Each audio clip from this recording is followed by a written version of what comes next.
Hello guys, welcome back to the channel. তো mega নিলামের set 5-এ দুটি বিদেশি উইকেট কিপার ব্যাটসম্যান কিনলো কেকেআর টিম।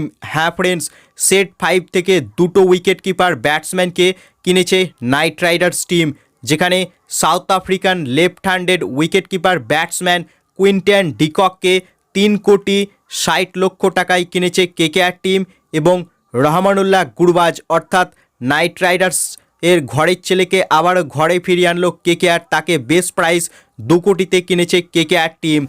তবে ফিল সল্ট হাতছাড়া হলো কেকেআর টিমের। আবারও আরসিবির সঙ্গে বিডিং ওয়ারে হেরে গিয়ে ফিল সল্টকে হারালো নাইট রাইডার্স টিম। 11,50,00,000 টাকায় ফিল সল্টকে কিনলো রয়্যাল চ্যালেঞ্জার্স ব্যাঙ্গালোর টিম। অর্থাৎ আরসিবি কেকেআরের পিছনে লেগে আছে, অর্থাৎ কেকেআরের প্লেয়ারগুলোর ওপরেই বিডিং করছে আরসিবি টিম, এবং তাদের কাছে কিন্তু কেকেআরের থেকে বেশি টাকা রয়েছে। তবে কেকেআর ফিল সল্টকে হারালেও ডিকককে কিনেছে এবং গুরবাজকে আবারও স্কোয়াডে ফিরিয়ে এনেছে।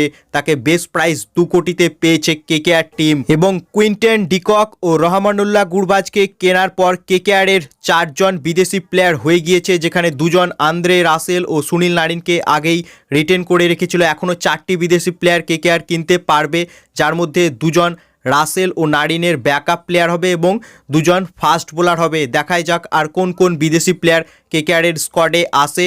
তবে কেকেআরের এখনও ব্যালেন্স কিন্তু রয়েছে 21 কোটি টাকা মতো।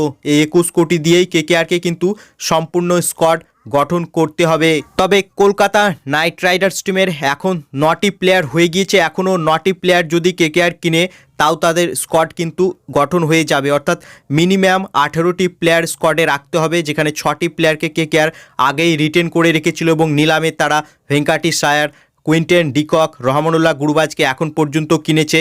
অর্থাৎ টোটাল 9টি প্লেয়ার হয়ে গেল। এখনও 9টি প্লেয়ার যদি নিলামে কিনে নেয় কেকেআর, সেক্ষেত্রে তাদের স্কোয়াড কিন্তু গঠন হয়ে যাবে। এখনও 21 কোটি রয়েছে। দেখাই যাক আর কোন কোন প্লেয়ারগুলোকে কলকাতা নাইট রাইডার্স টিম কিনতে পারে। সো ফ্রেন্ডস, তোমাদের কি মনে হয় আর কোন কোন বিদেশি প্লেয়ারগুলোকে তোমরা কেকেআরকে কিনতে দেখতে চাও তা কমেন্ট বক্সে লিখে জানাও, এবং পরবর্তী আপডেট পাওয়ার জন্য চ্যানেলকে করো সাবস্ক্রাইব।